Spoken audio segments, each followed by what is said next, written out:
Hello, and welcome back to another episode of Podcast Assemble, the show where you come for your rambling geeky download. My name's Tommy, and I am delighted, as always, to be joined by my friend and co-host, who is across the pond. It's our resident rogue agent of the pod, DL. How are you, mate? I'm a sleeper cell in the Los Angeles Echo Park community. They don't know what's coming. They don't. Because I don't either. A man full of tacos is going to come up and rock your shit. Yeah. Over, under, how many burritos do you think I've eaten this trip? Oh my God. I'm going to go high. What? How long have you been there? Let me actually say this. Let me say this. It's been 3 weeks, 3.5 weeks. I did spend some time in Cabo. After that, surely that's after that, I went to Tahoe. After that, I went to Chicago, San Francisco and Chicago, Wisconsin, and I've been only in LA and San Diego for about a week and a half. So do you have a tally like scored on your arm in blood? No. I'm assuming it's up to like 10 by now at least. I will say over under 7 is the number. I was close. I'm saying you pick the over or the under, and I will tally them up right now. I'm impressed by your refrain of just having 7, to be quite frank with you. I feel. I think it's over. I think it's over 7. How are the States, man? How's it going over there? You know, I haven't been shot yet. It's I think there's a lot of hubbubaloo about all that stuff. You know, if you live in a nice area, it's pretty chill. I think it's the same anywhere. If you don't, you know, that's a different story.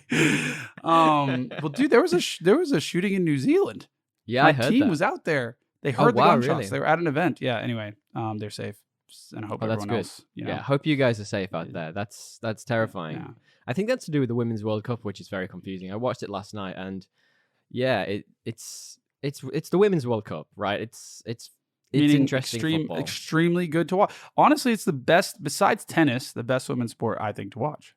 Wow. Okay. Wouldn't you agree? I think last night was just a bit of a stalemate. Like both teams were like super excited and then cancel each other out a little bit because not a lot happened. Like that's just soccer. That happens like half the time. Wow.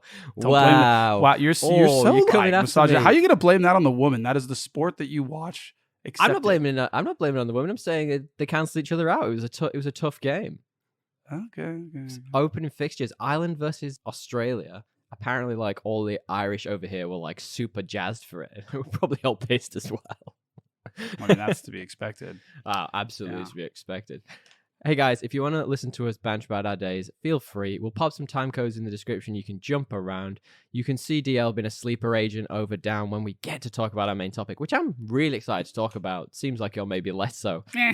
Yeah, and then, you know, if you do enjoy it, you know, give us a rating. Hit us up with those 5 stars, baby. He's a 5-star whore. I'm just a star whore. Give us a star of any number, and I'll be happy. But I think I looked at today. I think we've got 10 reviews on Spotify. I think it's like all 5 stars as well. So I'm doing something right. Yeah, you're selling yourself. You're slagging yourself on the side for 5-star reviews. You slag. Anyway, are you telling me that you wouldn't sell yourself for those 5-star reviews, DL? Absolutely not. I have integrity. I'd sell out in a heartbeat. For one of these big burrito, corporations. For that, no. Yeah, exactly.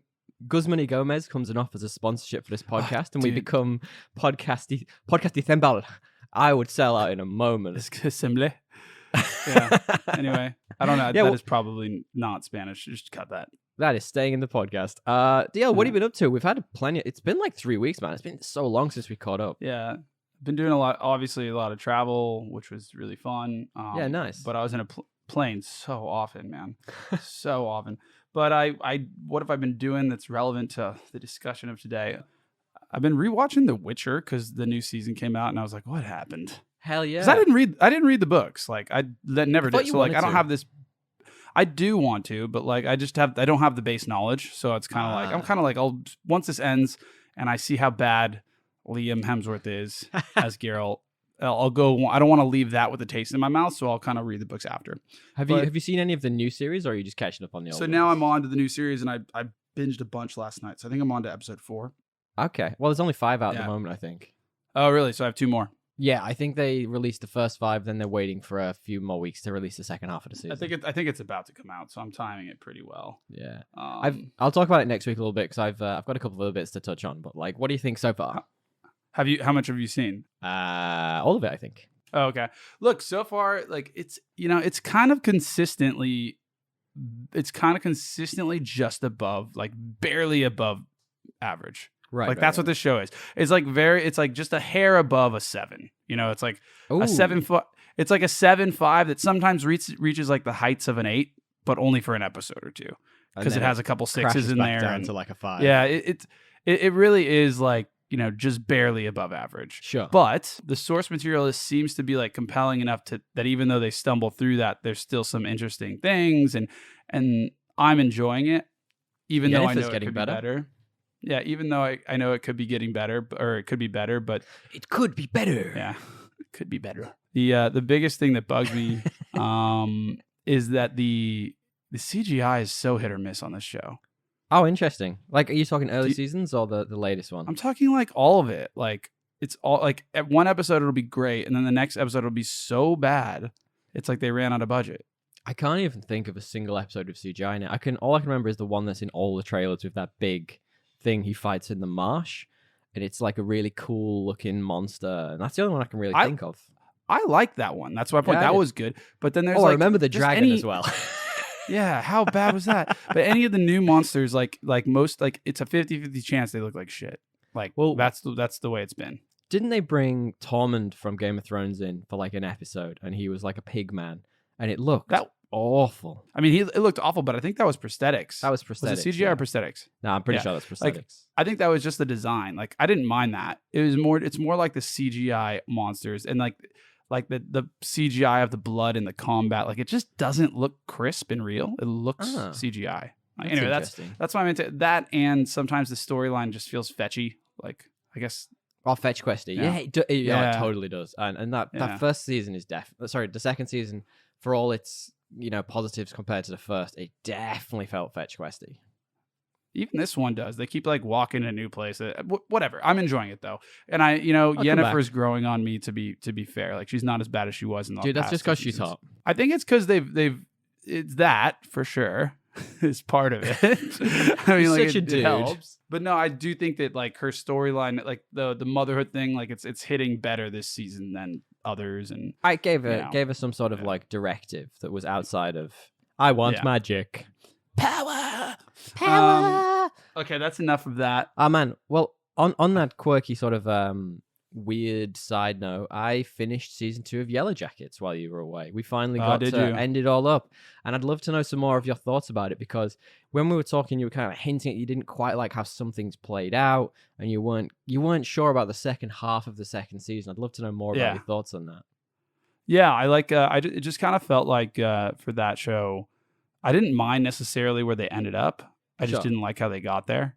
Like if the ending, like spoilers for season 2. Yeah, we'll talk about spoilers for season 2 of Yellowjackets. But do you mean when they all went to the commune thing? Yeah, like it didn't, like the way that happened was too forced and kind of convoluted. And A, and B, the other part of it that bugged me was just that like they were just doing things that like went against their characters for the last season and a half in the present day, not the past. Right. So like they just wouldn't. There's so many of those things that just wouldn't have happened. Where I'm like, I need more of a justification for these events to occur. A, B, they kind of just yada-yada'd over a lot of stuff.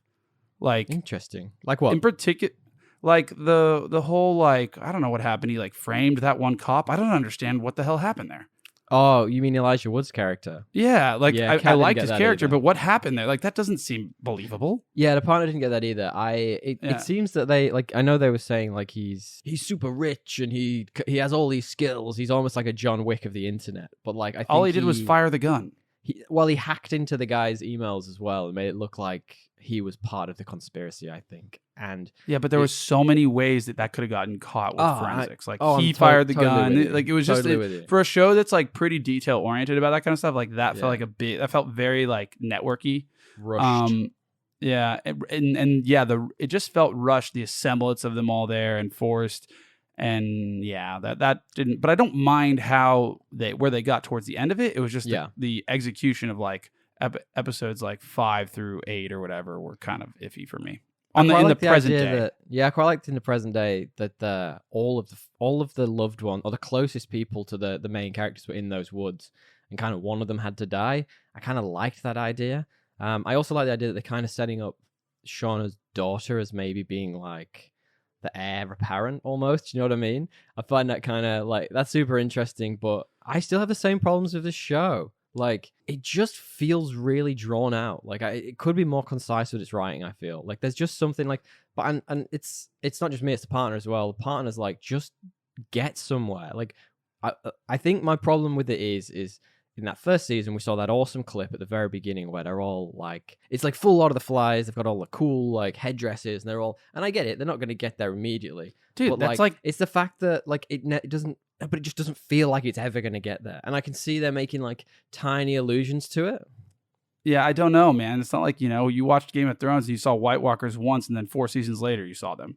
Like, that's just part of the setup of these shows. Like, you gotta wait. Like, if they unveil the supernatural monster in season 2 or whatever it is, or whatever, like, then you have nothing to kind of, you don't care anymore. I still and want it's it like to scary be. or not I still knowing, want it to be that like there isn't supernatural monster. I feel like it would be. You way get my cooler. point though. If you just like unveil that early rather than I don't know. I think I also don't think the show episodes are too long. I think that they felt longer in season 2 because the characters were going against their kind of established patterns more, and so it was like, why this is meandering now because it's not aligning to what Well, yeah, I think in season 2 as well, it had more similar characters. So like Shauna, Taisha, and Lottie, like they're all quite relaxed characters. There's no like manic energy to them. Whereas Natalie was so different, and she was so like her like on-screen presence was completely different, and it just broke the episodes up a bit. And I felt like that made a nice contrast. Whereas in this season, it was more like everyone's relaxed and, oh no, now I've got the gun. I was like, just give me some of that Natalie edge. I need that edge in my life. Well, and Misty was like good too for that, but then they were all together, and yeah, I don't know. It wasn't bad. It just wasn't as great. But the past, I still think is interesting, and it's way more interesting. It. Yeah, and I actually prefer the acting in the past as well. I think the actors in the past are like sick. Yeah, and when you saw like what's his name die, the brother. Javi. Javi. They love saying Javi in the show. Javi is I still firmly believe in Javi as Adam. Somehow he comes back. There's no way that's gonna happen. He fell in the ice. That was such a good theory. It would have been cool, but I like the fact a good theory. It made so much sense. It was weird when he came back. I was like, why is this kid here? What's he doing? He was eating squirrels. Yeah. So do you think Coach is just going to survive in that little hut? So that was the biggest shock for me, was that Coach didn't die. Yeah, same. I thought Coach was so toast. He was toast. I thought he was going to be like a battered ham. Like he was going to be a basted ham. Like he was just right for the eating. Yeah. Oh, I like the bit where Misty pushed her one friend off the cliff, man. That was well, she cold. Didn't, but she basically did. I mean, all but it was like there was a hair's breadth. I mean, she said she would. Yeah, and then she did. I was kidding. No, you would. That was. I mean, her character. She's the best character, I think. To be honest. Mean, her and I get it. She's a kid and she's naive and stupid and stuff. But you never tell anyone that. If you do something like break a black box, that's going to your grave. To grave. Well, that's the thing about her though. Like she's just so disconnected from like social cues. So like it's believable. And then like I think she overall like her two, like the two best for both sides of the timeline would be her and Natalie. Like both those two actresses on both sides are quite good. I like that. I like that dynamic on both of them. What else have you been up to, buddy? We've been rattling on about Yellowjackets forever. The other two. Give me two more. My brother made me start The Bear this last week. Have you heard of it? Oh man, that's on our to watch list here. We are it's quite good. It's very different than the other stuff we watch in the sense that it's like grounded and it's like it's a comedy, right? Well, so far, yeah. I've only seen 3 episodes, but I'm enjoying it, and it's like very different. And if you like, we have a lot of like family in Chicago and a lot of history with it with our family, and I go there. Oh, really? Wow. So like, it's set in Chicago, which is a vibe. Yeah, I liked it. So far, I really like it. It's 30-minute episodes as well, so it's not like too much, to your point of having the attention span of a goldfish, which we know you do. I literally have the attention span of a goldfish. Yeah, it's good for you. It's good for you. It's very quick. It's quick humor. Who's in it? God, honestly, he looks like Timothy Chalamet. No, but he's like a more badass, less beta. Oh version. wow, okay. My point is like he's less of a pretty boy. What is his name? The reason I was into it in the first place was because I was like, oh, that's Timothée Chalamet. I'd love to see what he's doing here. And then it's definitely not. There's a guy named Jeremy Allen White. He's the guy from She's in Shameless. He's one of the sons in Shameless. He's the main dude. And then it's a bunch of people that like you haven't seen before, other than this guy named Eben Moss Backrich, which I've seen him in a bunch of stuff, but not in a while. Anyway, it's not anybody super well known, which I think is also. So you highly recommend then? So far, 3 episodes in, and a lot of people have told me to watch this. Yeah, I've heard that too. So I like respect there. Yeah. We've had a lot of friends of the show who've messaged in and said this is a thing to watch. I'm really keen. And then I started watching an A24 film. Have you seen this one last night? The Killing of a Sacred Deer. No, I haven't. Colin Farrell. It's fucking weird. Is it? No shit. It's A24. I haven't even seen the end of it, but I know where it's going. Oh yeah. And I would highly recommend watching this one. Okay. It's eerie. Who else is in it? That guy that's in everything that is in A24. That Irish guy. He's also one of the Eternals. He's one of the Eternals. Oh, he's one of the Eternal. Barry Cogan. Barry Cogan, yeah. Keoghan? He's in it, and he's so weird. I love him. I think he's great. I mean, give this movie a watch. It's quite it's weird. It's all right. I'll leave it at that. I don't want to spoil anything. I'm intrigued. Well, I've done a couple of other bits that you'll be interested in. So, yeah. Obviously, coming back from New Zealand a couple of weeks ago, I have been absolutely pushing to get the partner to watch Lord of the Rings, and I finally got her to sit down and watch The Fellowship of the Ring. And she was like, has she ever seen it? I think I've seen bits of this. I'm like, you will sit and you will watch this all because this is one of my all-time favorite movies. And it was my no veto week, so I was allowed to. So of course she's seen parts of it. It's like, I know, it's pop culture. Who hasn't? Yeah, we sat down, we watched it, and I think she liked it. I couldn't really tell. We're going to watch the other ones anyway. The problem is that the next one's a 3-hour film, and finding 3 hours to sit down and watch it is often challenging. But I think I'm just going to start being that. Have you seen that weird chick on Instagram who wakes her boyfriend up as different characters from Lord of the Rings? Yes. I think I'm going to start doing that to her just to get her in the mood for it. I'll be like, you shall not pass. I don't know if that's going to be effective to your goal. I'm all for it as long as you record, but yes, absolutely. I don't know if it's going to get you more Lord of the Rings time. The reality is, though, you're a fraud. Why? You're a fraud. Why? You haven't even watched the Amazon series on Lord of the Rings. You can't call yourself a fan. If you're a fan, you'd have consumed it. I'm going to watch that. We've watched all the movies. I realized I've watched more of that than I thought I had. I think I've watched half of the episodes. There's only 8? Yeah, I've definitely watched 4 of them at least. And it gets way better after, like, I think 5, like 6, 7, 8 is good. Maybe I'll just fast forward the Hobbit stuff. But anyway, look, there's one more thing I have been doing, and it's consumed all of my time, and so many friends of the show have written in about this. I finally finished Tears of the Kingdom, Zelda. So I didn't finish Breath of the Wild, but I have finished Tears of the Kingdom, and oh my god, that game is unbelievable. It's only been out like a month and a half. How have you finished it? 2 months. Dude, I had a friend I told you this, friend of the show, Ollie, finished it in like a week. He was done. Like, to be fair, he downloaded it before the game came out. He got a cracked version of it. And like you do, how? Like you do in 2002. I don't know. Like, he's a little bit older than we are, but like it's so good, man. I haven't done everything in the game yet. Like obviously that game is massive. There's like a million extra things to do, and now there's the sky plateau and the bit beneath, and like you can spend forever. I haven't done all that stuff. I just did the main. It looks way too intimidating for me to start right now. Oh man, it's so good. It's so good. And I was like, I wanted to get through it because I wanted to start the new Final Fantasy game, which I haven't quite started yet. But I hear that's really good, by the way. But like I kept just like eking it out just a bit longer. I was like, I just want to be in this world just a bit longer. I'll just get that one more shrine. I'll do this one more thing. And I was like, man, and the ending's great. I really liked it. Yeah, my brother is playing that. Oh, really? Final Fantasy game. Yeah, it looks fun. It looks like a Game of Thrones rip. The Final Fantasy game. Yeah, there's a lot of Game of Thrones in its sort of like visual style. It's a bit bloody, and it uses the F word, DL. It says the fuck word. I think it's in tropes. Like it just mean like that, there's tropes that are very final or very Game of Thrones, but like apparently in a good way. So yeah, it's not bad. It's very action RPG. Like there's 2 buttons you press the majority of the game. It's like, all right, hack and slash, literally. That's pretty divisive though for that fan base, isn't it? Yeah, I'm surprised they ran with it like as heavily as they did, because there's no extra RPG elements. It's just like a pretty linear narrative, pretty straightforward. Like, it's good. But then I've only played like 2 hours of it, so I can't really say that I'm big into it. But we'll talk about that when I've got further through it. DL, what we like to do now is we like to talk a little bit about the geeky sort of semi-news in our sphere. It's not really news. It's usually things we send each other on Instagram, which look fun. And we like to call it Have You Heard? Because we are not very creative. DL.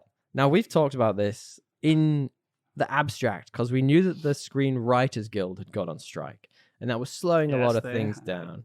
But did you hear this week that the Screen Actors Guild went on strike? And oh my God, that stopped a lot of things. But like, can I just make a bold assertion here? You can? What the fuck were they going to do? No one's writing anything. Of course they went on strike. Well, that's the the interesting What are they point. Gonna do? They literally can't do movies. They're all not being written. You say that, but like that's what these Hollywood corporations do. The big studios, they hoard screenplays for stuff like this in case the screenwriters went on strike, for example, and they could just keep making them. So it's very interesting. Like, I've been reading up a little bit on this, and there's some weird shit. So like, one of the things is, as always, seems to be AI is one of the big problems in this. And just hear this out, right? So it was released that one of the demands of the studios was not only to pay the actors the same rate they've been paying them since probably the fucking 80s. What they wanted to do with background characters was scan them and use AI to recreate them as background characters and just have and keep their likeness forever without paying more residuals to these actors. It's like, guys, it's like they're mustache twirling villains at this point by the sounds of it. It's like, what is happening? Yeah. I mean, like, I do see both sides to a degree, in the sense that, like, what, you don't want actors to be paid properly? No, I just mean that, like, if you're a commoditized part of, if all you do is stand as an extra, that's not very differentiated. So you can't expect, like, but you need those people. Pay bumps. You need those people. Well, you don't. That's the point. Like, AI is literally like frankly, like, you don't. That's why they're negotiating this. But like, my point is, there, it shouldn't be so extreme. At like, the labor needs to get some percentage of the gains for sure. Yeah. But it's not like if you're like banking your entire livelihood on standing in the background, like, let me tell you, it doesn't, like, Gail will tell you, it doesn't take much skill. She did that for Home and Away for 3 seasons. Like, you know what I mean? It's not like that's like a craft that the union should be like guarding at all costs. It's more, I think, the people that are creatively, yeah, but it can't just be writing and acting. It can't just be the big folks who get all the money. Then you end up with you end up with this situation where a few people are taking all the money. So you need to spread it out through. It's extras versus named characters. There's a clear delineation between those in the guild. Yeah, and a big part of this is around streaming services as well, and how streaming services just aren't paying residuals. So folks who that's bullshit. There's terrifying stories of like people who did a huge show on like a national television service, and they got paid, like, for their first residual, they got like a check for like $12,000. Then they got their first check from like having a hit streaming show, and they got $4 for it. And it's like, guys, like, that's absurd, because that's just like a loophole. Totally. In the law. Like, that has nothing to do with technology. That's just like, no, it's not. I agree with that. And the problem is that they don't share the numbers for what streaming shows actually, like, how many people actually watch the streaming shows. Like, they vaguely do it and they pretend that these are the numbers, but I reckon if they actually shared what people watched, it would be wildly different to what they actually should claim. They say Red Notice is the most watched film of all time, and I do not believe that for a second. No way. There needs to be like a relationship between viewing and, the amount of users on the platform that view it, and how much those users paid, monthly for the time that it was, like, somebody will come up with some kind of formula, and that is totally fair. Ironically, probably an AI or an algorithm. Well, ask the AI what to do. Hey, AI, help me. Why don't they just ask ChatGPT? Why don't they just ask him, hey, what should we do about this? I gotta say, ChatGPT, like, I know it's not a creative tool, but if you just wanted to do something really standard, it's so good. Like, I asked it to write a legal letter for me the other day because I was too lazy to get like a lawyer to write something for me, and it was watertight. I was like, I said it to a solicitor in the UK, and they were like, "Yep, this is perfect." I was like, "Boom." Yeah, fair enough. Look, I think that like that's the point. Like it should be you don't want to like regulate to keep things archaic. Like if the technology can push things forward, that's great, but it should push things forward like for both sides. Like profits should go up and so should pay. Like that's my point. You can't just be like, we'll never use digital for extras ever, because that's like where technology is going. You got to embrace it. You can't keep it in the like. I think it's just a mindset. Yeah, I think it's just a mindset of like the people who making the decisions. Like the guys who, like for example, Bob Iger, who runs Disney. I think he gets paid pretty much $30 million a year. But what does he do creatively? What he makes like 4 decisions a year, and none of them have anything to do with the process. It's more like, let's cut this. I think it's the people who make decisions, like the Zaslav, who now runs Warner. What is it? It's Warner Discovery. All he's doing is cutting creative content, removing stuff, trying to make tax breaks for the business. It's not around. It feels like it's more focused on these people who don't actually know know anything about being creative, and how they could, change their mindset. I think that there's an element of that, but like at the end of the day, it is a business. So like, Bob Iger is doing more than just figuring out. That's what his accountant's doing. He's making huge decisions like, do I acquire this company to power Disney Plus? Right, like they need to acquire something to improve that UI, man. It's so bad. It's not gotten any better. It's not as bad as Amazon's. Dude, we were talking about this, me and my brother, and it's so convoluted now. This so streaming, bad. It's like you have like a bunch of them, and then it's like Paramount through Amazon. Yeah, Showtime through Amazon via Paramount, and I'm like, this is fucking Inception. What's going on? And like some shows are on it if you go Paramount through Showtime, but if you go Showtime, you can't get access to the Showtime Paramount Amazon one. It's like, what is? It's so confusing. It's such nonsense. It's to make you pay more money, DL, funnily enough. Yeah, it's the price capture for sure. Absolutely. Well, let's talk a little bit more about the geeky news, DL. Did you hear this week? Actually, have you seen this week? So we got some amazing pictures of Hugh Jackman as Wolverine in the yellow spandex, which is being denied for so many years. Now, it's no longer filming. They did that solely because of that. Oh, completely. It's no longer filming, but while it was, we got some images of Deadpool 3. And oh my god, the full costume looks amazing for old mate Wolverine. What did you think?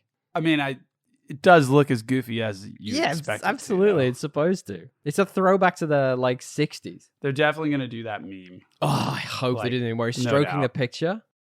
Yeah, it's no doubt they're gonna do it because of like that costume. That's my opinion. It is. I'd like to see that, but I think this.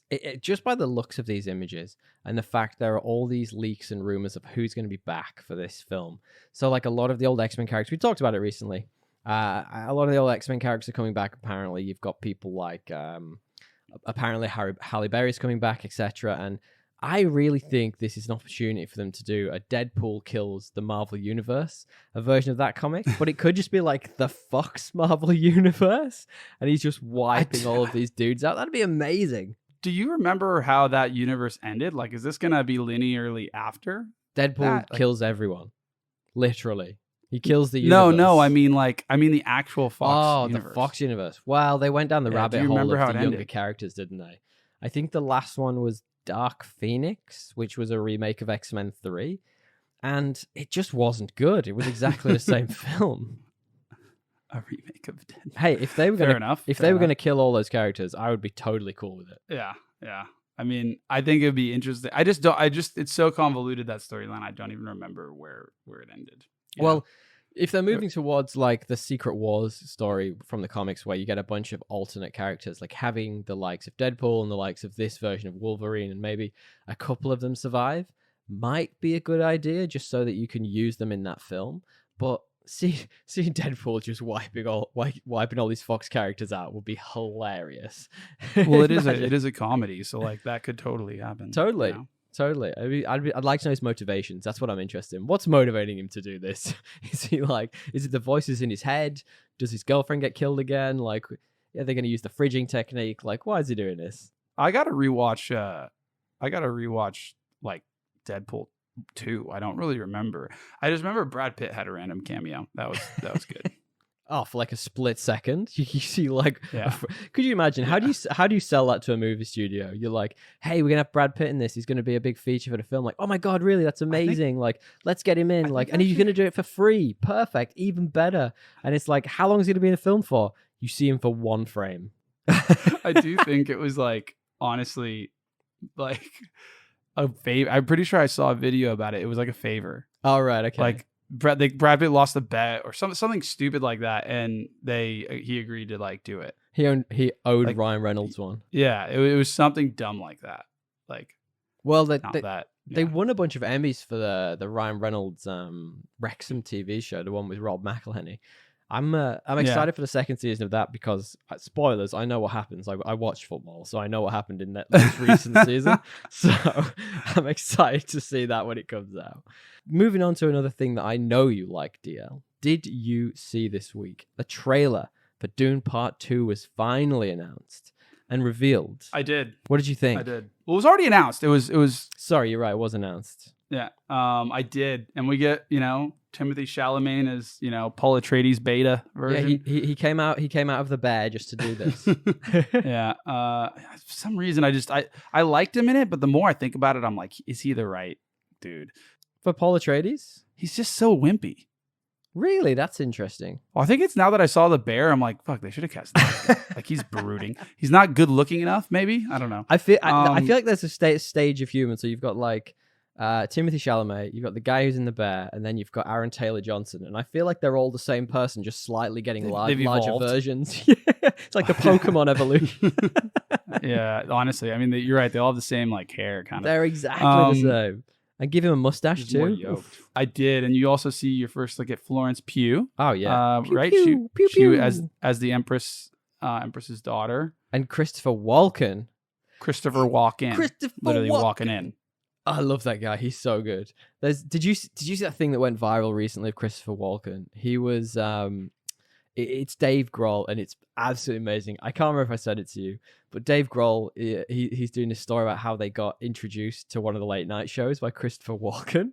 And Christopher Walken's like, where do you put the emphasis in the name Foo Fighters? And like, you obviously don't need an emphasis in either of those words. So Dave Grohl just like panics and goes like on the Fighters. And he comes out and he's like, ladies and gentlemen, it's the Foo Fighters.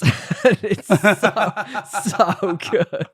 The Foo Fighters. Foo Fighters. Foo Fighters. So good. That is fucking funny because you can just imagine the voice. Yeah. Oh my god, you can. I can imagine him as this emperor as well. Like, I feel like mysterious older guy, just a bit like creepy in the background. I think he's gonna be great. Yeah. No, he will be. I think Florence Pugh will be good too. She's in a bunch of stuff right now. Yeah, she's in loads of stuff right now. What's her character in this? Like, what's the role of the daughter? To be honest, in the book, it's not very big, at least in the first book. I never read the others. Because they're kind of standalone-y. But the first book, she's like mentioned. I don't even think she's like in it. Oh, right. Or like, and she has like, there's like little excerpts at the start of the chapter. Some of them are from her. Okay. But like, she's not like a character in it. So I'm excited to see like what they change, because I found that weird that we got like no royal intrigue from the emperor and it was all on Dune in the books. Anyway, that'll be exciting. Should be pretty good. The only other thing I had was that they've announced.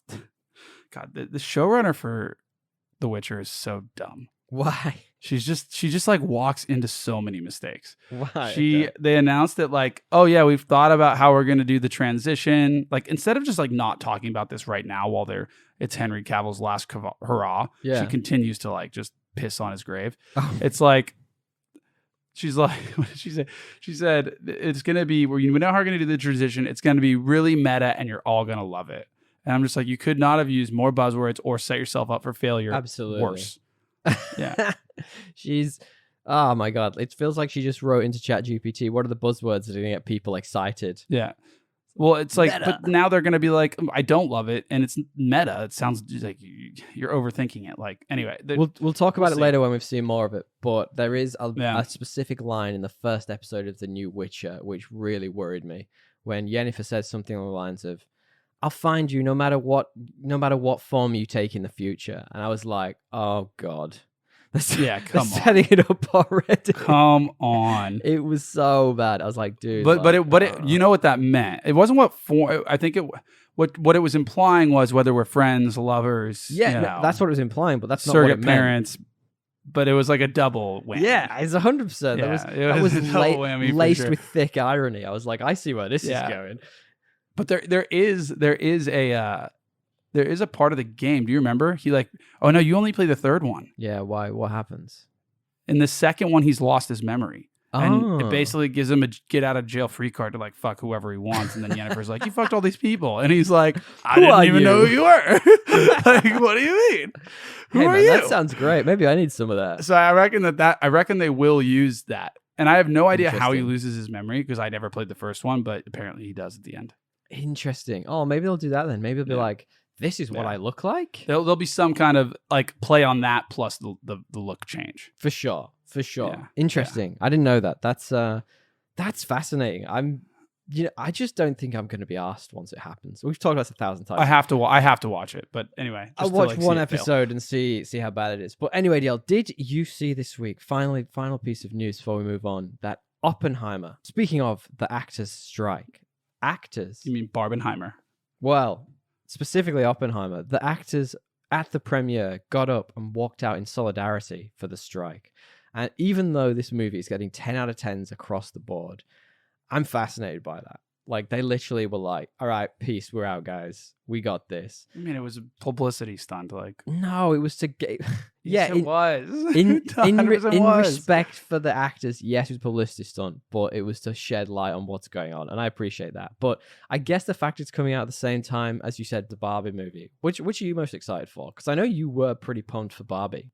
Was I? Yeah. I don't remember. I think it was in your I don't most remember excited for my the feelings year. for it. I don't remember my feelings for it, but in the lead up, I'm sure somebody can show me the receipts.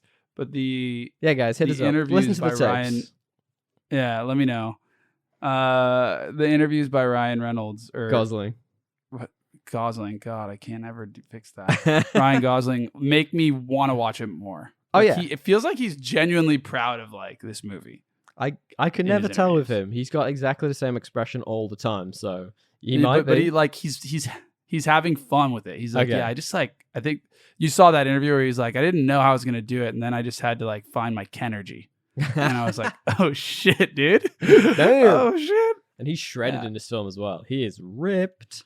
So I just released a video actually on the YouTubes called How Shredded is Gosling. It should be called How Shredded. You're gonna get a different kind of crowd if you want that. If you put that. It's a new one. It's called Hollywood Needs These Movies to Work, and it's about 3 films, and it's actually based on a Twitter thread by a New York journalist called Mark Harris, and it's actually really fascinating. It's about Mission Impossible, Barbie, and Oppenheimer, and how the big film movie studio execs need these films to work, but for the wrong reasons. It's really fascinating. It's like I've effectively stolen his work. I haven't. I've effectively built on this Twitter thread and explained a little bit more about Hollywood and how these 3 films are just giving the movie studios all the wrong ideas about what works in movies, and it's a good one. I'm excited. I'm excited for everyone to see it. It only came out yesterday, so go check it out, guys, on our Podcast Assemble YouTube channel. Please do. But final question about Barbenheimer, DL. Are you going to see them back to back? Are you going to go on the same day? So my brother was saying, like, isn't the whole point of a double feature that you don't pay for the second one? I'm like, I'm pretty sure for this one, because of the culture guys, they're going to be checking the tickets. But like, I would, but it's a lot of time to spend in the theater. Like, the Nolan movie is going to be like 3 hours long. Absolutely. And, and then the Barbie one, I don't know. But well, look, I could be convinced. If just so happens on the 27th, I'm feeling a little unwell, there might be a reason.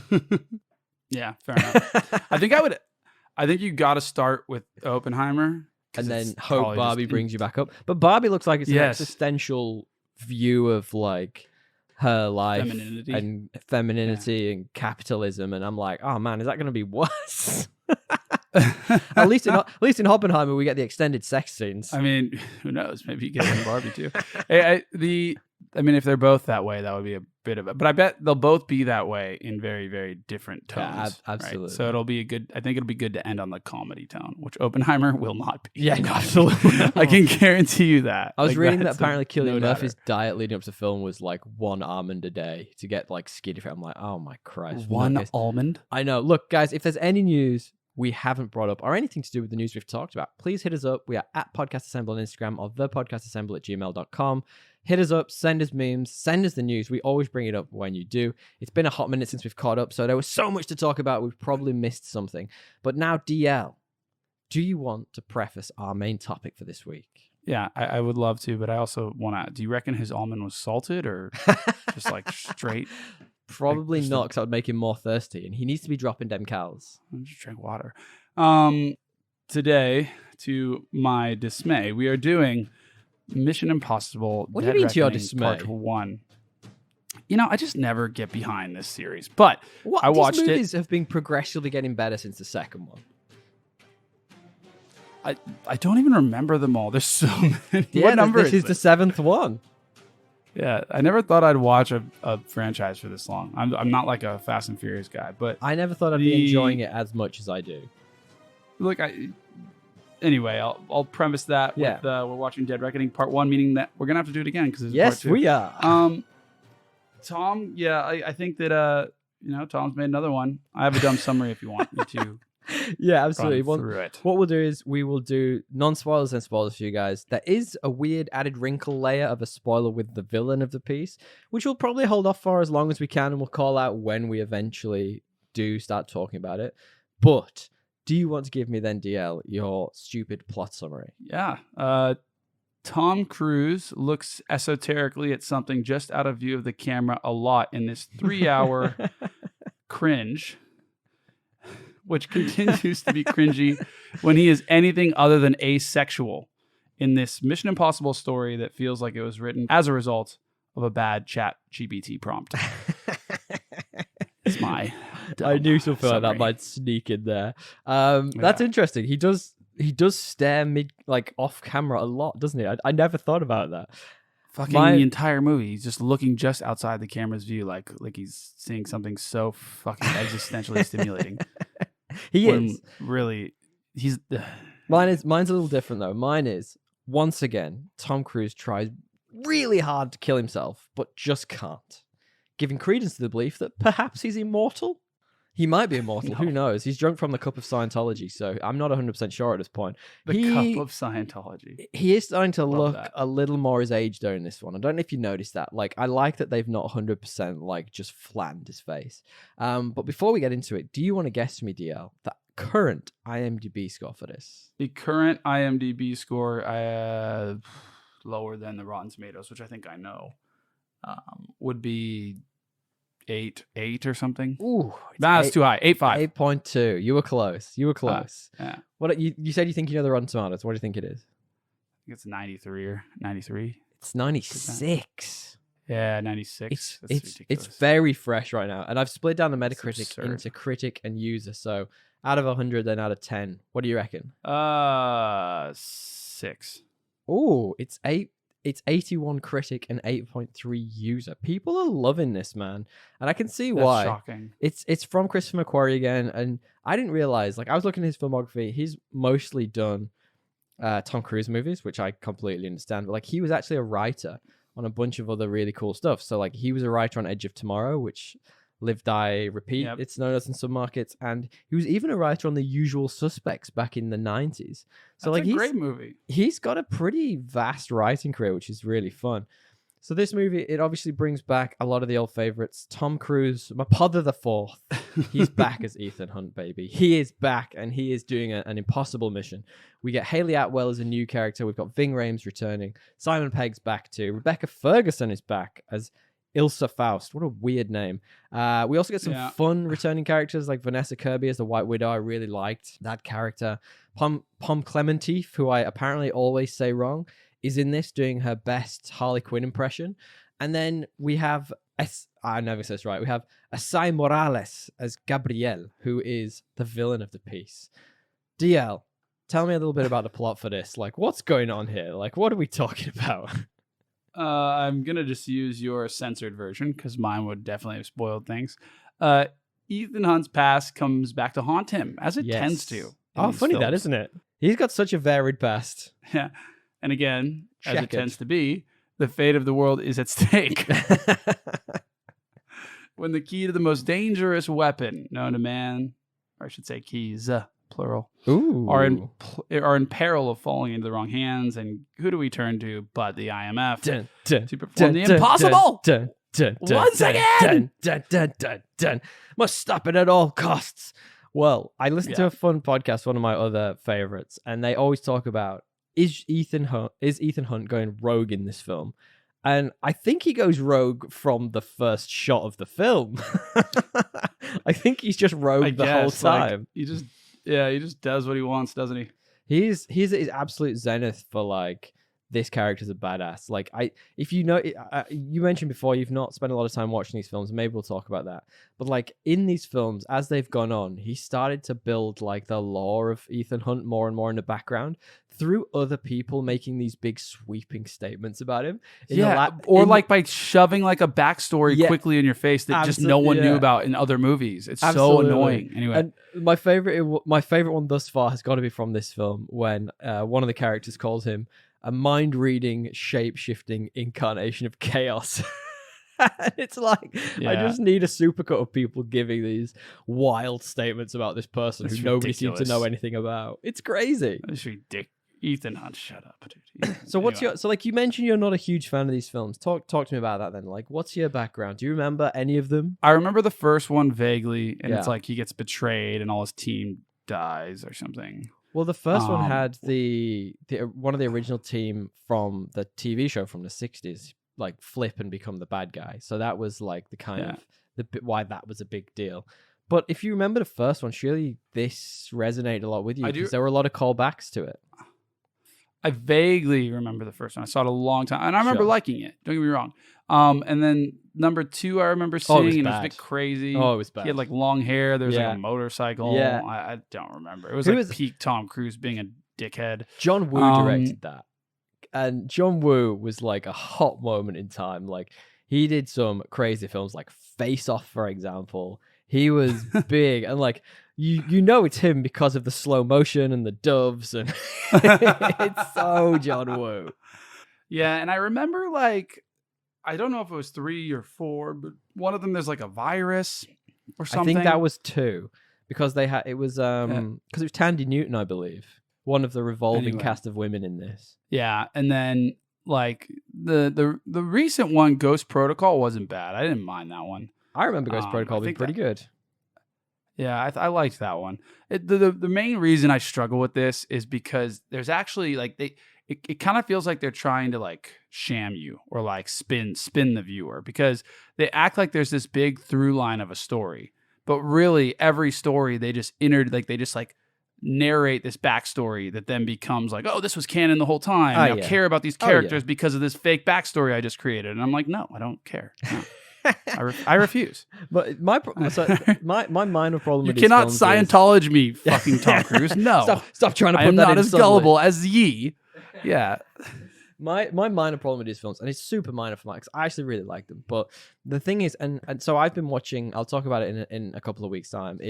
I've been watching that new Secret Invasion show, the Marvel one, and so it's a case of anyone can be a Skrull and anyone can be anyone, and who knows who's real and who's not, and it's a bit like that in these films, like because they introduced so early on the idea of the mask and basically being able to turn into whoever the hell you wanted. There is not a single scene where I'm watching it going, oh, that's who I think it is. It could be anyone. I'm always like, who? It's the same twist every time. A, B, they only use it. Like they refuse to use it when it could be most effective. I feel like they've like what is the point of? They've done some good twists on it recently. Like in the most recent one, I think it was Fallout, Ghost Protocol, whichever one it was. They caught one of the bad guys and they had him in like a, in like a hospital room. And then they had on the TV that his plan had worked. These bombs had detonated across the globe, and the world was going down. Economics was destroyed, and it turned out that he was just in like a warehouse and all the walls fall off and it's just Benji with like a mask on. And I was like, that is a good use of that tool. I'm like, that is amazing.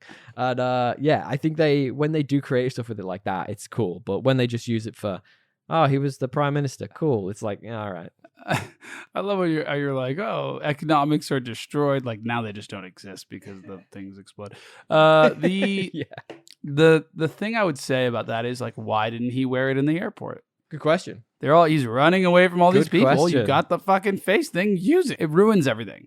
Well, that's exactly right. Like there's times when you think, why aren't you using this? And they don't. So like you've obviously got to suspend your disbelief a little bit. But it is like an all-action thrill ride. I like that it's bringing back some of the cooler characters from previous films.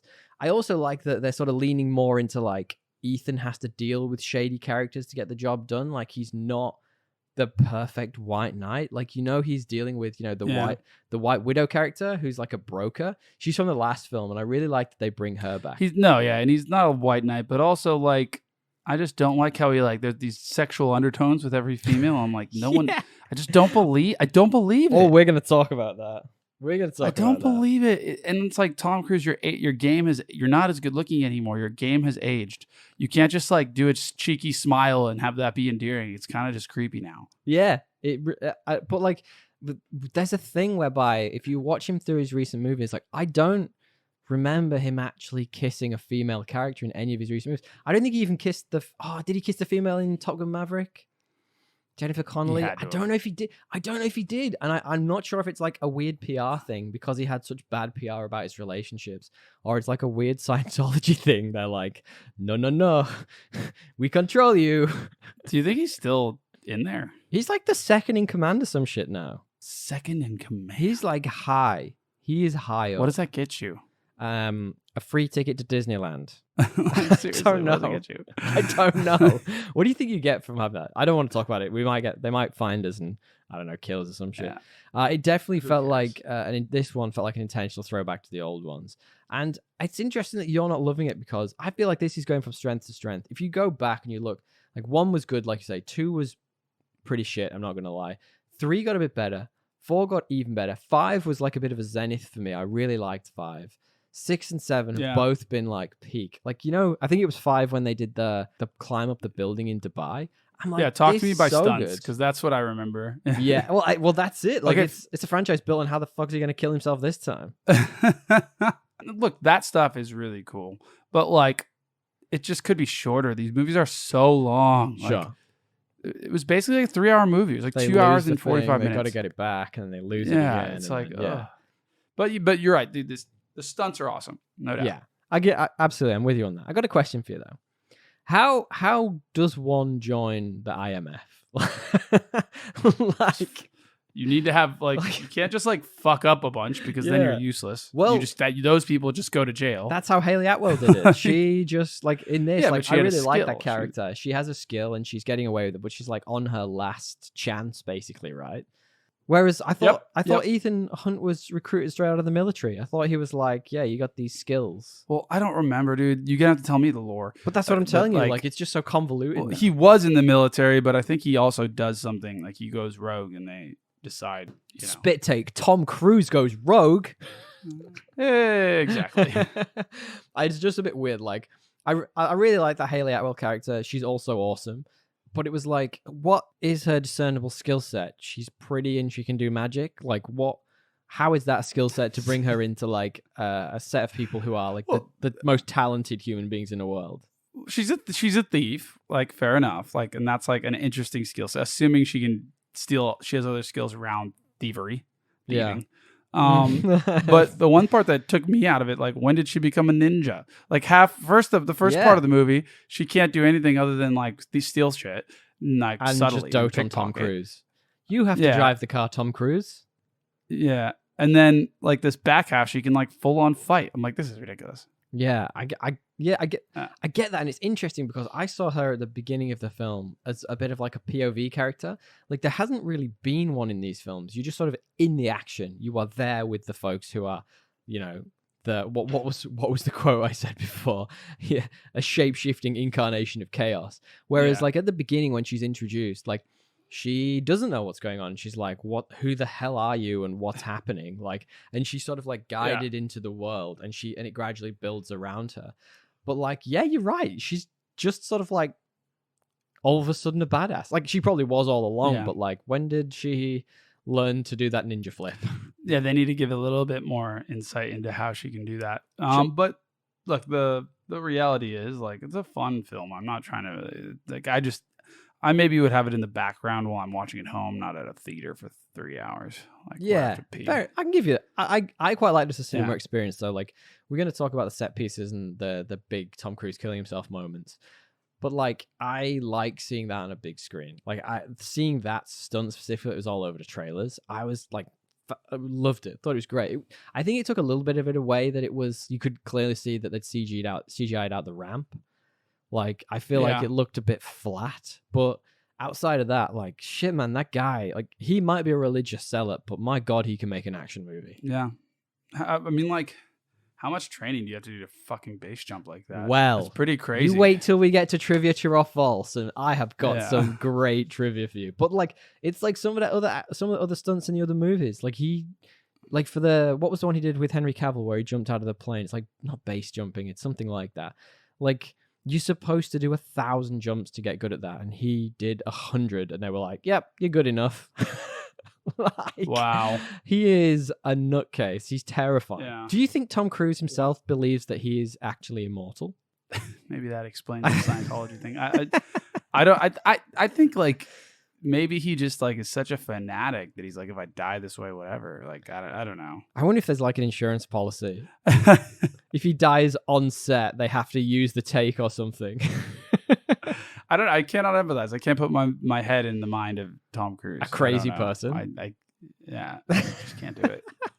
What did you think of Gabrielle as the antagonist? Look, that whole thing, like, I want to get in. I can't really talk about it because it's like plot holes and you know, I don't want to spoil. Well, I've got a conspiracy theory corner for after spoilers. Maybe save some of your plot holes for that, because I've got like I'm saving them all for that because they all kind of ruin it. But I like him as like an actor, but I kind of, again, like, am I supposed to remember him? No, that's the point. No, he was introduced as a new character for this, and sort of it was like a new background. But then they said he was in I just know whatever. That was a new thing that they introduced for this movie, and like, I'm with you on that. Actually, I was a bit like, well, when did this happen? Like, how did it really shape him, Ethan Hunt, this much that he was, you know, like, this is the one person who he's scared of? Like, what? Yeah. Didn't make sense to me. It was a little bit of a stretch with that character. I kind of liked him though. Like, he was a bit sort of like, he literally, talking of agents of chaos, he was just like, he just wanted the world to burn. Yeah. Yeah. And I find that like premise also hard to empathize with, like, but that is hard to empathize with. I don't think many people are born like, let me burn the world. Like, what happened to the guy? You know, like, where's this trauma? Let's talk it out. You know? Like, a good psychiatry session is going to really help you. Yeah, let's understand where this, you know, these feelings are coming from. Gabrielle, I don't know if you've heard about counseling, but I've got a really great thing for you. It's going to really help. There's even an app. There's an app. Headspace. But you're right, it was quite a long movie. Like, it was almost but like, for even 3 hours, like, I thought it was kind of punchy. Like, they just jumped from action scene to action scene. It was almost too intense. It was like 2 hours of action. Like, one of the like car chases was like 45 minutes long. Yes. Now, if you'll listen, it was so long, and actually, like, I enjoyed the entirety of it. I'm not like complaining, but my point is, like, there isn't much plot in this movie. Yeah, I'll give you that. It's not supposed to be, though. It's a Mission Impossible film. No, like, that's my point. So, like, how is it still 2 hours and 40 minutes? Like, I just died. I'd have to rewatch it to like point it out. But that's all I'm gonna say. Like, you don't like, it doesn't need it. I think that they still had pieces in between that were like overly like, let's tell you what's happening. There was so much tell and not show. Like, with the story and where they were going, like, it happened like 3 or 4 times, and I was like, Jesus, cut this. And I think you found out the real villain of the piece halfway through, so they almost started the villain conversation again. So it's almost like, this is the villain, this is who you're searching for, and then halfway through it kind of goes, oh no, wait, it's actually this, and you go, right. So we're doing that again, are we? They've got to do a few more action beats to try and get this key back. I kind of like the key was cool. I kind of like the key. It was interesting, like in two halves. Like they only worked if it was the two of them. It was a little bit of a MacGuffin, right? Like our favorite, surely like podcasting thing. Yeah, surely they would like have it be some kind of encrypted long code, not just like two halves to a key. I think that was the point. I think that's a very Tom Cruise thing, though, right? Let's go old school for this. Yeah, but I mean, the key looked cool. The key did look cool. Maybe I'll do that. Very like maybe I'll make one of those. Religious in its iconography. Like it was like a Catholic cross almost. We'll talk about that more in spoilers because I think that might have. I've got some conspiracy kind of theories about that. It does. It kind of looked like it was out of the Da Vinci Code as opposed to Mission Impossible. But yeah, I give you that. Do we want to do like first minor spoiler for what the actual villain is? You go ahead, man. I don't even know what you mean by like. There's just two villains. Yeah, well, like really just one. The main villain of the piece, and spoilers if anyone hasn't seen Mission Impossible, like it's an AI called the Entity, right? Like it's sort of like this crazy. Was it Russian built? I can't remember if they said it was Russian built, but it was this. It was so convoluted. It was so convoluted. Apparently, it was Russian. I still don't know. Well, I think it was Russian. I think the sort of like the plot of this is that they need to find its original source code, which is on a submarine under the Atlantic Ocean somewhere, and no one knows exactly where it is. And the only way to actually get it is to get this key. And it's like the convoluted nature of that, and like when it was just finding the key, I was like, all right, fine. Well, like if you just like, by the way, like whoever went and retrieved the keys originally. Yeah, well, that's what I thought. I was like, who got this? Why wouldn't they just get it at the time? Yeah, like if they knew about it. Yeah. Well, this doesn't make any sense. It was, but the reason why is interesting to bring up is because it kind of leads into the world building a little bit. Like the world is kind of shaped a lot by people being led by this AI one direction, the Entity, or not, or like so. For example, you find out pretty early on that Gabrielle is actually just being directed by the Entity all the time. Like he doesn't actually really have free will in this, it seems. He just kind of goes along with it, and it picks the best outcome for chaos and for what it wants as well, which gives him everything he needs. Yep. So it puts a whole different spin on the sort of the world building, and like I actually quite like the sin. But was that a twist for you though? Like that was pretty obvious early on to me. I was like, okay, so this guy's just like his puppet. I kind of.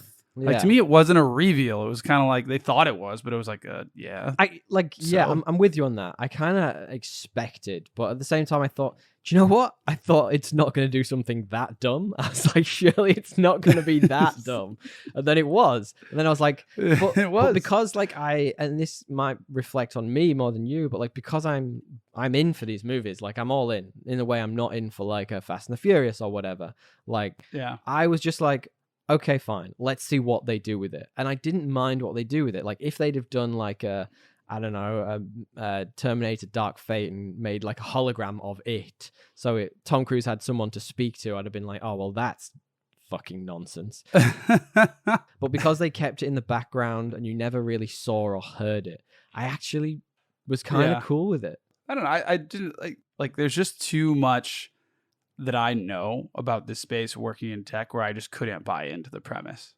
Like the premise of this like AI that's connected to everything through the cloud, and I'm just like, oh, come on.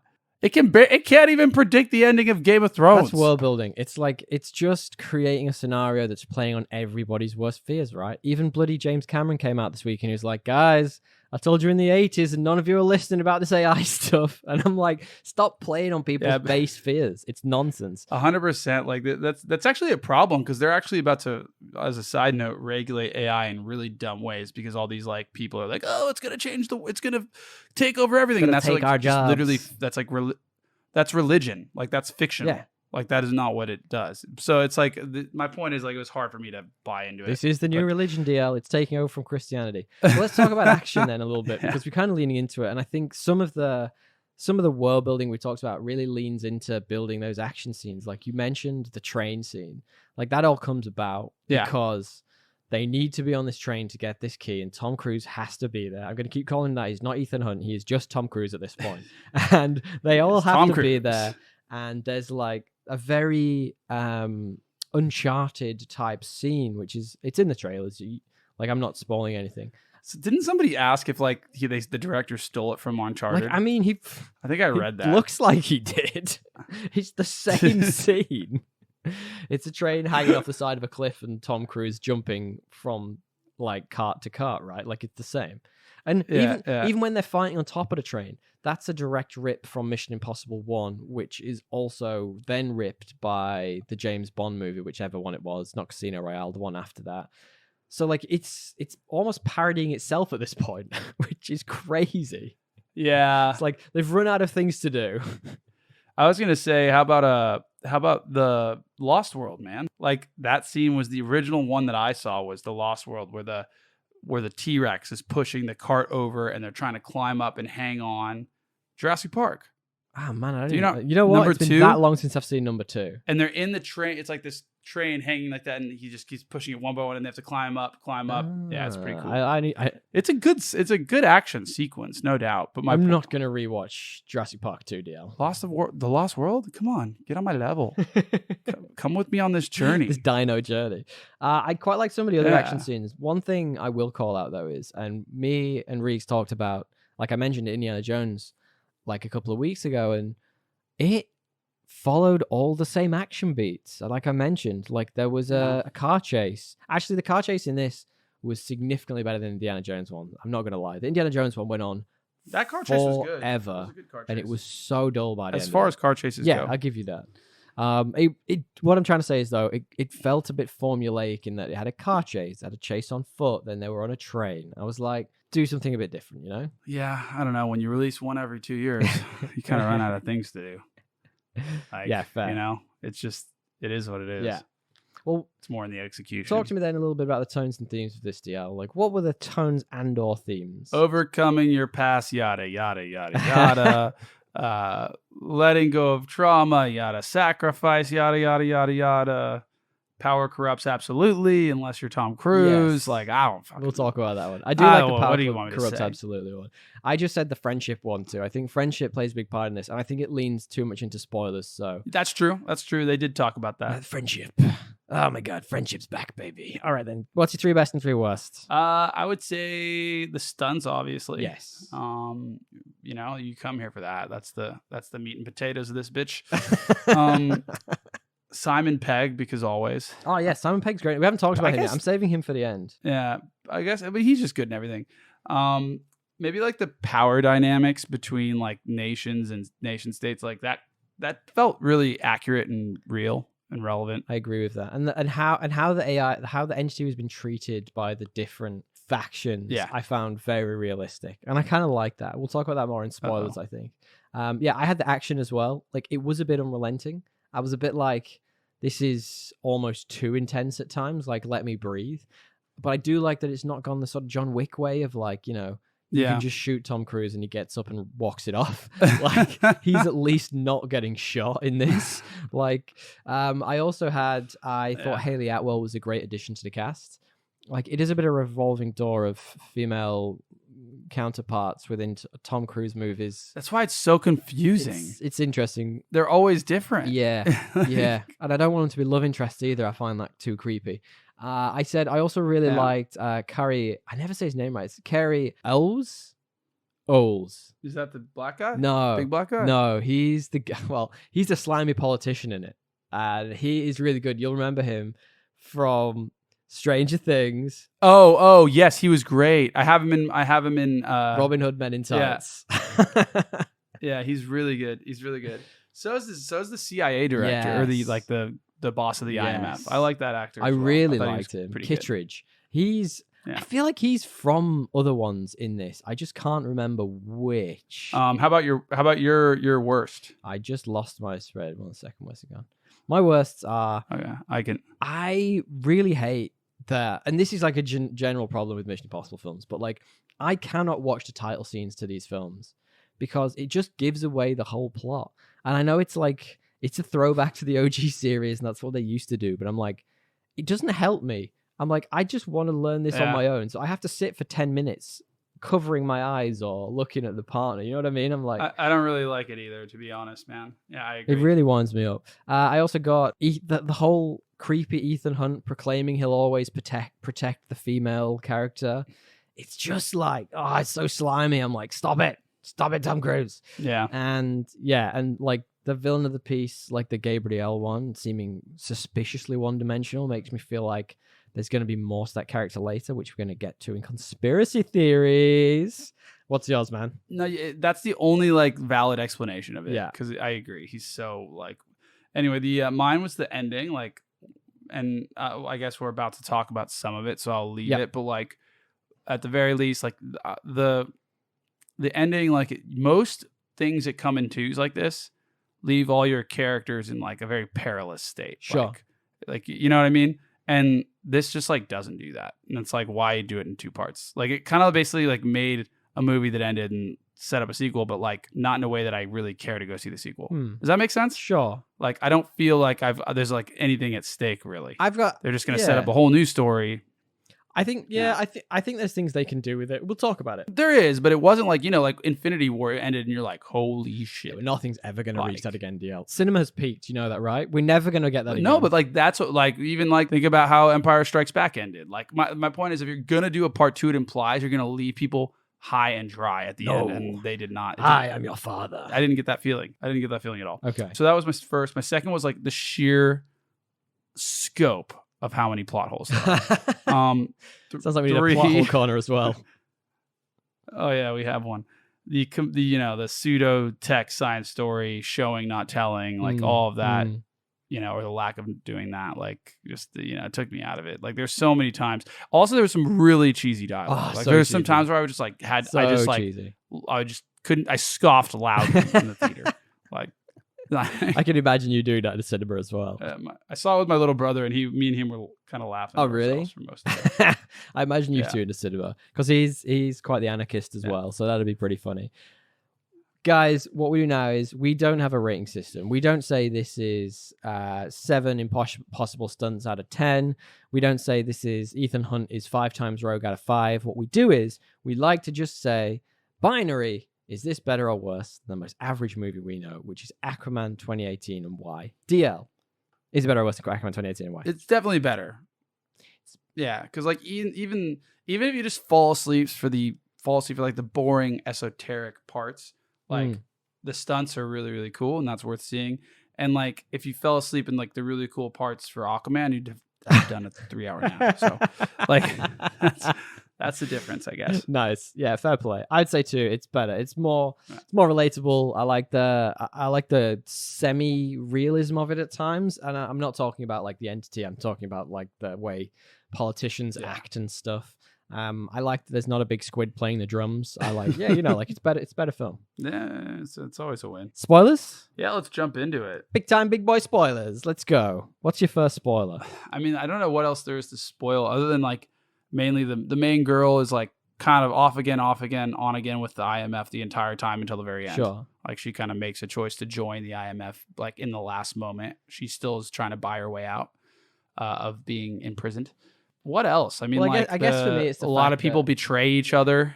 I mean, that's standard fare. Yeah, I guess for me, it's that like, so the AI, the entity, it was sort of raised on social media and news. And I kind of like the parallels of that to some of the AIs we currently have in the market at the moment.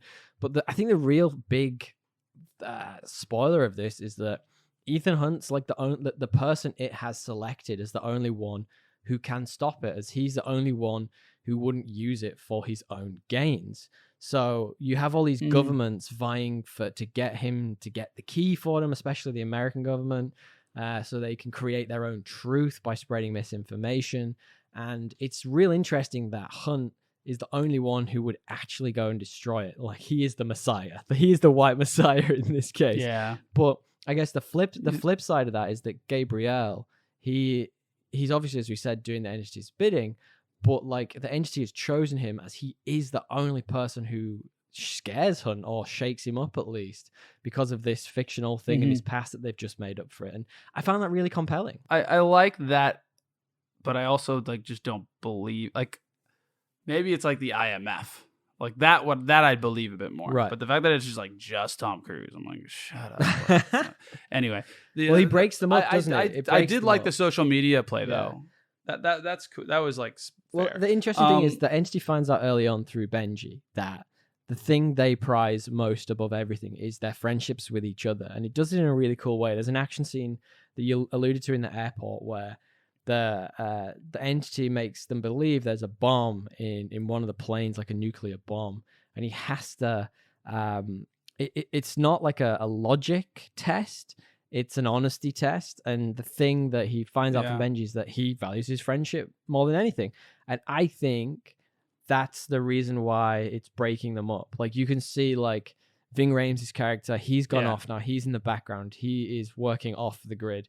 Benji is trying to do everything, and we'll talk about Benji in a little bit because I got a conspiracy theory about him. Actually, he's sort of like in the foreground, but like he's got a significantly diminished role, and then it's just effectively trying to isolate Ethan Hunt, which I find really interesting. Yeah, look, I that scene was cool. Like, I just think they tried to do too much sometimes. Those cool parts which could have been double clicked into, like just like everything was base level, and then there's like a base level. Oh, here's Gabriel, and he's like a guy that just loves death. Base level. Oh, here's this new chick, and she's just a thief. I don't know. The chick actually was probably one of the better parts. Hey, that was great. Yeah.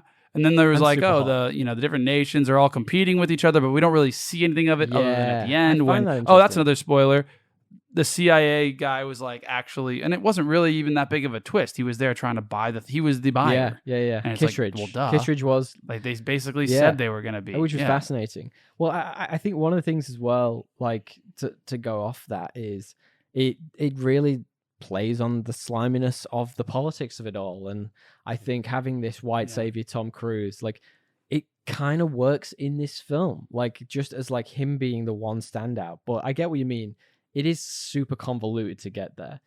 One of the spoilers as well from this is that Rebecca Ferguson actually dies. She gets murked in like a way where there's so many plot holes as to how that wouldn't have worked. But yes. Well, no, I like the way it was set up because effectively, like Ethan Hunt should have been there to sort of save her, but the entity hacks their kit, and this is the sort of like foundation for what's happening here. It's sort of like picking up on they're using all this tech, and it literally hacks their kit and sends Tom Cruise on like a chase around this city going all the wrong directions, and he ends up fighting Venice. Yeah, it's Venice, you're right. And he ends up fighting. That party looked dope, by the way. So cool with the AI in the background. That was fun.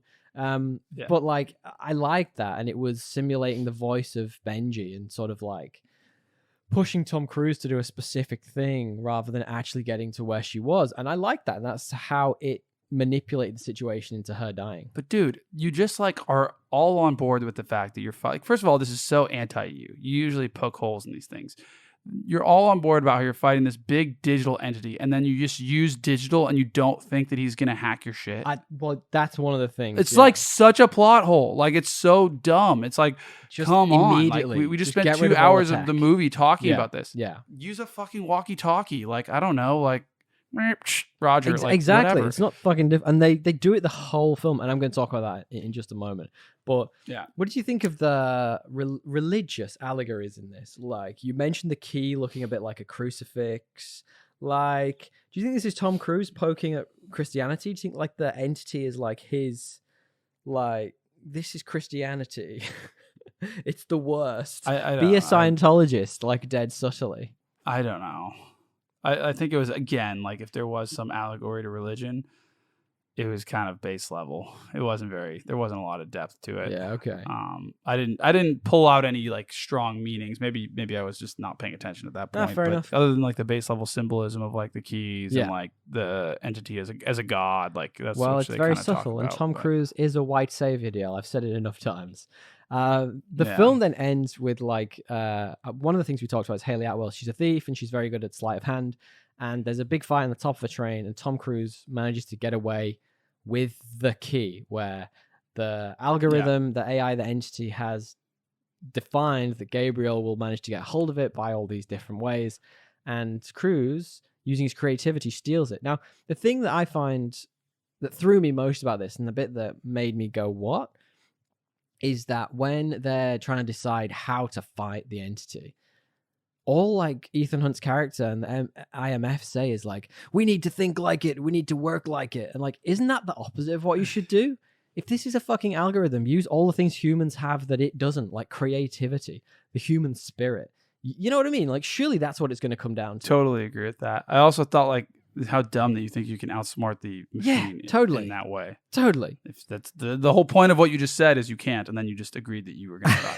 Like it was just, there's so many dumb moments in this movie. Can I get to my plot? Yeah, holes? please. Like, I can't even plot help holes it. Like, and it's other just conspiracy theories. there's so many like why would Gabriel murder Dellinger in the first place? Because he's the only other person who knows. And how would Dellinger even have gotten there? What is Dellinger's motive? This is Robin Hood Men in Tights, right? Yeah. He didn't even know about the thing because he got knocked out. He could tell Tom Cruise and also be Robin Hood Men in Tights again and again and again. Or also, why would the chick betray Dellinger? Or not Dellinger, Gabriel. Because Tom Cruise saved her life. And by the way, I don't even know whose team she was on for the entirety of the movie. I was so confused. I thought she was with the Entity. I was like, who is she fighting for? And then I figured it out. Was the Entity? Yeah. So what she saved? Yeah, it was Gabriel, I guess, via the Entity. The point I'm making is like, so what? He saved her life. We're talking about Pom Clementine's character. She was following the death cult guy. Yeah, she was. She should be mad about this. Well, she was just doing her anarchist. She was doing like a version of Harley Quinn. Like she was all out. She was all at sea. Why wouldn't Hunt use digital tools? Like why would he? Obviously, at what point did Haley Atwell become a ninja? Why would Kettridge hire Grace? To be fair, like she just betrayed him. Mm. She just like literally stole the thing from him, and then he's like, "Oh, you're hired." Like, yeah.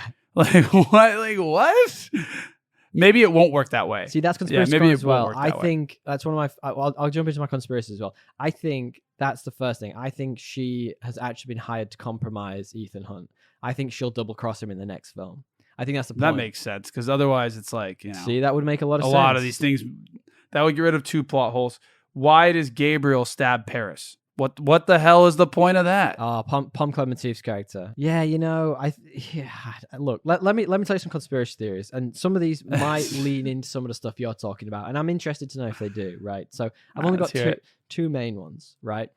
And actually the second one might help with some of your questions. So my first one is Benji compromised? So at the very beginning, you find out that Simon Pegg's character, the AI compromises him, and that finds out more about him, finds out that the main thing, like I said, is that he is most driven to help his friends, right? And it makes a lot of sense that he would be the one who is sort of like, as he is helping Ethan get to these different areas or put him in position, like, you know, like direct him to positions, like for example, when he's on the motorbike, he's telling him how to get on the train. He trusts Benji entirely. And the thing that really got me was that he's the only one throughout the whole thing who continues using technology the whole time. Do you notice that? At the very end, when Tom Cruise is picked up by Benji and they're in the car together, which, by the way, is a self-driving car, he's using all the tech. So I think Benji's compromised, and he's the one who is going to end up sort of... I think he's going to make a sacrifice so that Ethan Hunt can defeat the Entity. I think that's how it's going to work. Maybe I can see that, but also like self-driving cars don't need the internet, so like you could theoretically. No, but in this theoretical world where it's in everything and anything tech it's in, like, you know, yada yada. I mean, this fucking yada yada is the hell out of everything. And the other one I had was, and I actually really like this one and could answer some of your questions, is that could Gabriel not actually be Gabriel? Like, so we know from these movies we have the mask technology. Anyone can basically be anyone at this point. Of course he could, yeah. Could it just be a number of different people all wearing the mask with with the Entity controlling them? And it's just because this is the person that Hunt fears the most. That's the reason why the Entity's chosen this face. And like that so it's like a death cult. Yeah, that's why it explains how he has all these various skills. Like at one point he's just a ninja with a knife. And then maybe he goes a little bit rogue and he just stabs Pom Clementine's character. Like it adds reason to why he's a little bit... That's what I do. Yeah. That's what I do when I go rogue. I just fucking shank people. No, it's a fair point. It's a fair point, I guess. I think that's something that could be going on in these films. I really do. I really enjoyed this film, DL, but let's talk a little bit true or false trivia. You good for that? Yeah. Let's do it. All right. True or false, DL? Tom Cruise insisted on performing the magic trick with the two halves of the key practically. Is that true or is that false? True. Of course it is. It's Tom Cruise. So when Ethan met Grace for the first time at the airport, and she stole the key off him, and then he had to do a little magic trick, and despite numerous failed attempts at doing it, it was effectively achieved on camera with no visual effects, which is the most Tom Cruise thing I've ever heard. That's a kind of a cool trick, though. I wish I could. It is cool, and I imagine Tom Cruise spending ages learning sleight of hand magic just to get that little bit. So DL, true or false trivia? The ending of the Fiat 509, that's really specific. The ending of the car chase in the little yellow Fiat in Rome, which ends with Ethan and Grace escaping through a closed hole in the side of the Colosseum. That is in fact not a real hole. It was made up just for the film. Is that true or is that false? I don't remember it being in the Colosseum. I remember it being in a tunnel. So it's like on the side. It's like in the it's almost in the aqueducts coming out. Well, then true. I'm sure there's things below it. It's in fact false. The portal does in fact exist and was not made up for. That's what I meant. That's what I meant. Well, you're right. I mixed up the false. And they chose it because of its geographic, where it was, and it made sense within the scene. I really like that. Now, true or false, you talked a little bit about stunts before. So, true or false? Tom Cruise practiced jumping his motorcycle off a purpose-built practice ramp over 1,300 times for this film. Is that true? Before he did false? The mountain thing. Yes. True. It is true. Actually, no. It is true. I was going to say no because he's willing to base jump after 100. So maybe he was like, I did 10 times and it worked. Well, it's true because when it came to the actual filming of it, he did the actual scene only 6 times. Funnily enough, destroying 6 bikes, which is, that's quite a lot of bikes to destroy. Did they just explode on landing? I mean, there's got to be little explosives in that. Nothing explodes like that on landing. It's fun though. I really like that scene. It was a real good one. Ultimately, I am still all in with this franchise. It's only getting better for me. I know you have a different POV on that, but I thoroughly enjoyed seeing this in the cinema. Would your ideal viewing experience of this be sitting at home playing on your phone? Yeah, I think so. My TV screen's big enough. I understand. I don't need serious first world problems going on over here. Yeah. Well, DL, it's been an absolute pleasure catching up with you. It's been too long, man. It has. Dusting off the cobwebs. Thanks for coming back. And pass on the pod. Give it to a friend. Pass it to a buddy, a partner. Yeah, someone who's got geeky interests. Let them know. And if you've got this far, well done. Yes, almost as long as the movie. Thank you, Tommy. Where can I find us, DL? You can, find us on the podcast Assemble at gmail.com or podcast Assemble on Instagram. Yeah, hit us up. I stumbled through that, but we got there. Send us memes. Yeah, send those memes. And then until next time, man. Yeah, tally ho. Later, skaters.